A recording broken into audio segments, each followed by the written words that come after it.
He is derided as a demagogue, but as a speaker, he presents his ideas such that we can remember them.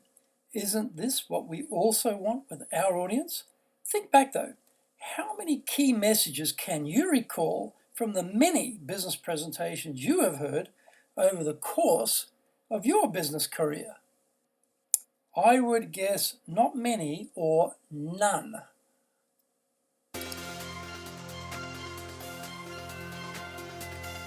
Konnichiwa, and welcome to the Leadership Japan series, and I'm your host in Tokyo, Dr. Greg Story, President of Dale Carnegie Training Japan, and much more importantly, you are a student of leadership, highly motivated to be the best in your business field. If you enjoy the program, then please subscribe on iTunes and leave us a review. We would love to hear what you think about the series. How would you like your own access to 103 years of the accumulated wisdom of Dale Carnegie Training? Get our free report, Stop Wasting Money on Training, How to Get the Best Results from Your Training Budget. Plus, our free white papers, guidebooks, reports, training videos, blogs, newsletters, course information, plus much, much more at japan.dalecarnegie.com.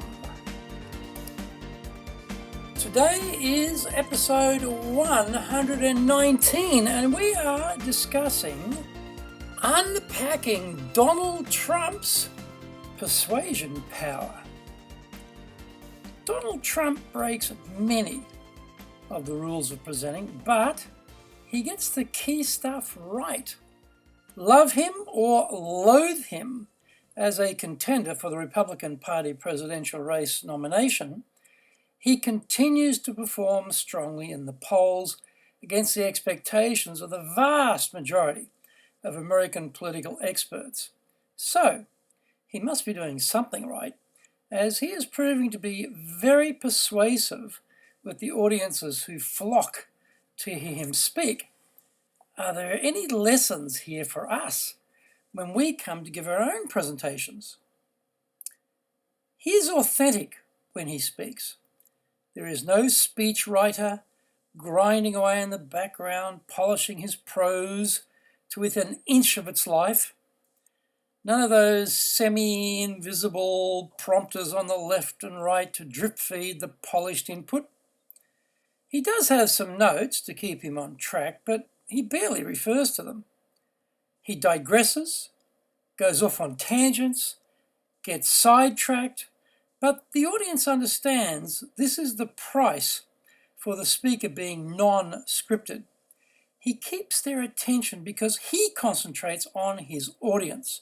So, let's take the good bits of what is working for a guy who only recently started as a public speaker and drop the rest. Here are a couple of fundamentals we can all safely adopt. Be yourself. Don't ape anyone else. Yes, be you, but try to be the professional you. Focus on your audience, not on the technology, the laptop, the big screen behind you, or your notes.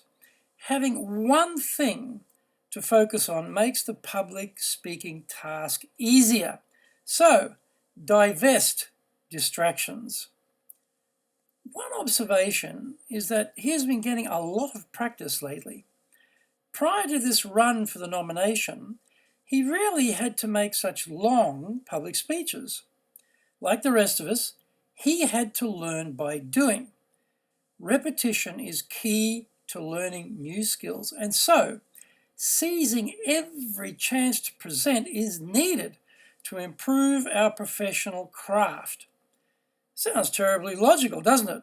However, many people shy away from presenting because they are lacking in confidence or are too nervous. Fortunately, there are various techniques for overcoming nervousness.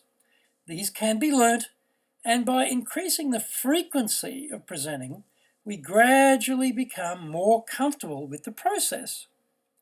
Trump's messages can be quickly understood. Build a big wall. Everyone is more cunning than we are. Make America great again. Read my art of the deal. It's my own money, so I don't owe anybody. Politicians are useless. I'm rich and successful. I know how to get things done. I am not politically correct, etc.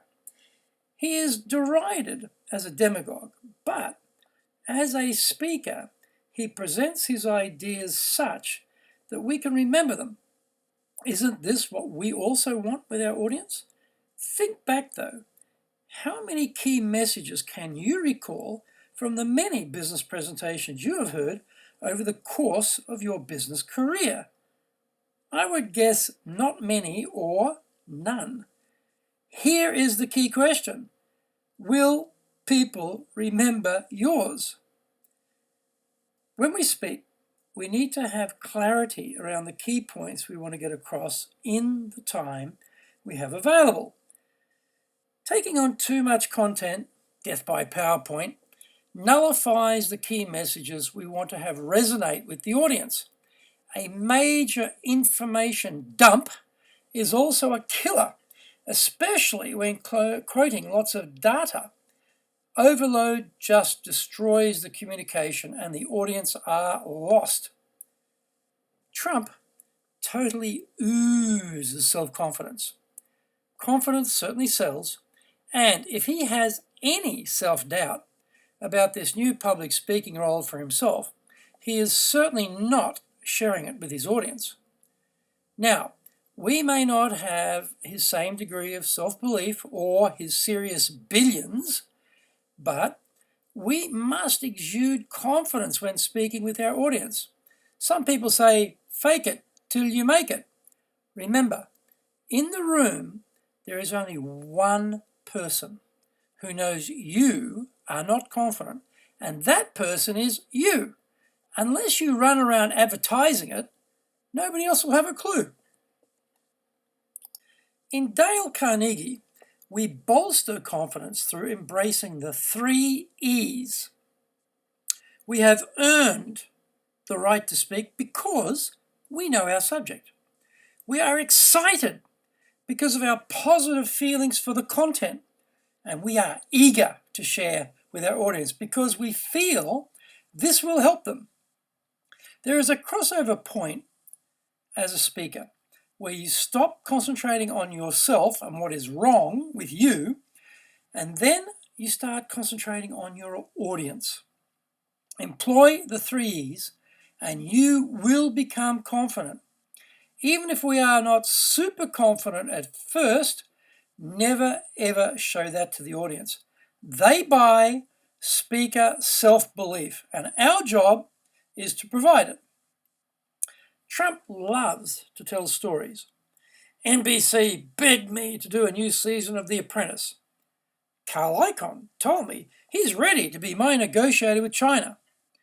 I saw all these Japanese cars in LA coming out of the biggest ship I've ever seen, etc., etc. He weaves these vignettes in his speech to highlight his key points. Storytelling works, and as he demonstrates, they don't have to be lengthy stories to be effective. Sprinkle some real-life stories into your presentations to make you and the content come alive for your audience. Talk about people, places, and emotions that the audience can identify with. Don't say, we were having a meeting. Talk about, it was winter in New York and we are in the wood panel boardroom of the client on the 36th floor of the Rockefeller Center having a tough meeting with the CEO, Jane Smith, and I was becoming more nervous. Now, we have taken our audience to the place, added in the people, the season, the atmosphere, etc., such that they can clearly visualize it in their mind's eye. This is how we need to use stories in our talks. Whether you agree with him or not, it is a simple fact that if a novice like Trump can learn to become persuasive as a public speaker, we can too. Take the advice offered today and study successful speakers. Adapt what works, hone your skills, and rehearse, rehearse, rehearse. The latter, by the way, is the Most common error of unsuccessful presenters. They forget to make time to rehearse the speech before they give it to their audience. Some good advice in business is don't practice on the client, and that includes public speaking. Some action steps from today. Number 1, be authentic, but be the professional you. 2, focus on your audience the entire time you are presenting. Never take your eyes off them. Number 3, take every chance to speak for the practice. Number 4, keep the key messages simple and easily accessible for the audience. 5, appear supremely confident, even if your knees are quivering. 6, embrace the 3 E's, earned, excited, and eager. And 7, use stories to bring your content to life.